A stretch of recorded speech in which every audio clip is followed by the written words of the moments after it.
अभी जो सीडीएस की जो स्टेटमेंट है अनिल चौहान साहब की, It must have come and hit, one of those hills, because Pakistani media also showed some kind of images in which there was smoke coming out from Kirana Hills. It has hit one of those hills.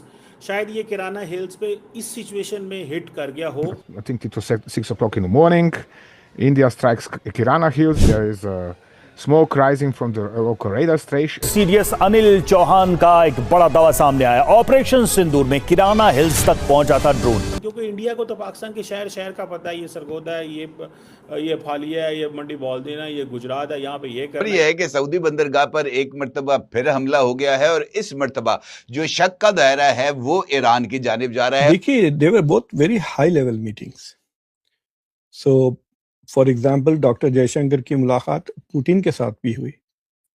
ना सिर्फ हाथ नहीं मिलाया बल्कि बैठ के, you can see photographs, अगर आप उनके ट्विटर अकाउंट पे जाए, फेस टू फेस ब्रीफिंग भी हुई है। So he must have met him for at least 30-40 minutes. तकरीबन 21,951 लोगों को मतलब 1 मार्च से लेकर और 13 जुलाई तक के दरमियान गल्फ कंट्रीज से निकाला गया। Boris Johnson explaining India is doing marvellous work.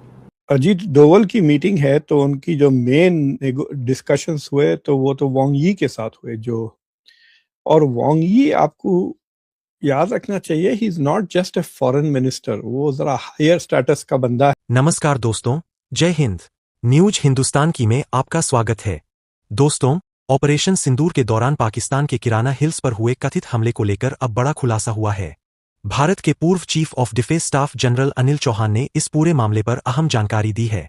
उन्होंने साफ किया कि किराना हिल्स भारत का डेजिग्नेटेड टारगेट नहीं था।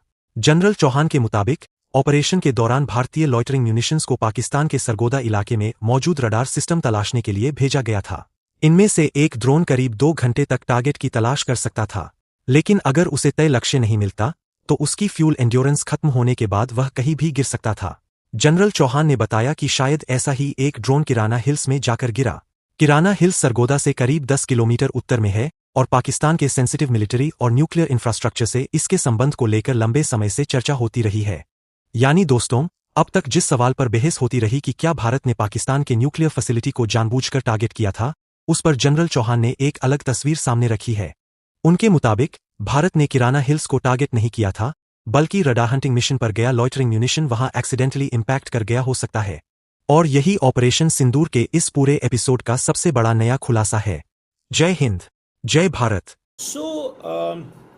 मैं जनरल साहब की एक उन्होंने जो इंटरव्यू दिया है या इन्होंने टॉक दी है, तो उन्होंने कहा है जनाब कि इंडिया का, वो कह रहे हैं कि जी क्या इंडिया ने पाकिस्तान की न्यूक्लियर साइट पे हमला किया, that's the first question. Second question, आज तक इस बात के ऊपर बात नहीं हुई। थर्ड ये है कि अभी बात कर रहे हैं। मिसाल के तौर पे उन्होंने कहा, अनिल चौहान साहब ने कहा कि बहुत दफ़ा ये बात हुई कि क्या किराना हिल वाज हिट और नॉट। ठीक है जनाब, पाकिस्तान की न्यूक्लियर फैसिलिटीज़ है मिसाल के तौर पे, तो उन्होंने कहा कि होता ये है कि हम बहुत सारा लॉइटरिंग म्यूनिशन भेज देते हैं।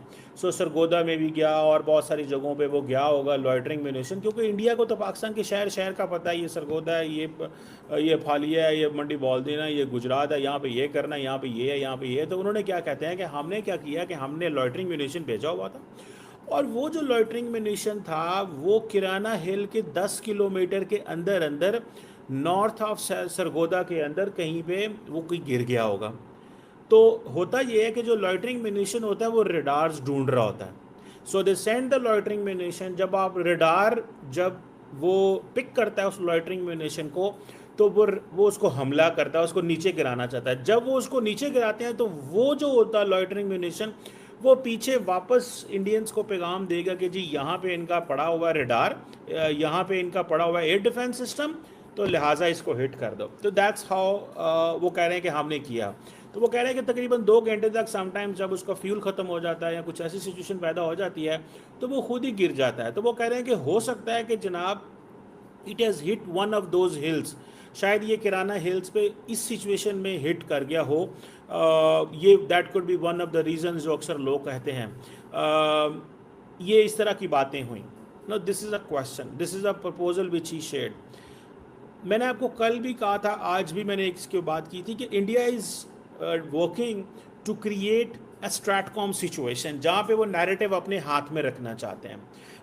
Boris Johnson explaining India is doing marvellous work, ठीक है। अनिल चौहान साहब is explaining India is doing great work. तकरीबन 21,951 लोगों को मतलब 1 मार्च से लेकर और 13 जुलाई तक के दरमियान गल्फ कंट्रीज से निकाला गया। जी हाँ, डिपोर्ट किया गया है और उसमें बहुत से रीजंस दिए जा रहे हैं। उसमें ये भी कहा जा रहा है कुछ लोग जो हैं उनका वीजा खत्म हो गया था, ओवरस्टे कर गए, कुछ भीख मांग रहे थे तो भिखारी जो है उनको भी निकाला गया है, कुछ लोग जो है वो कुछ क्राइम करते हुए पकड़े गए हैं उनको निकाला गया है, कुछ ड्रग्स के चक्कर में कुछ लोगों को निकाला गया है। उसी के साथ साथ जी ये भी कहा जा रहा है कि कई सिक्योरिटी रीजंस की वजह से भी कई पाकिस्तानियों को गल्फ कंट्रीज ने, जिसमें सऊदी अरेबिया है, कतर, कुवैत और यूएई और इसी तरह की दूसरी कंट्रीज है, उन्होंने पाकिस्तानियों को निकाला है।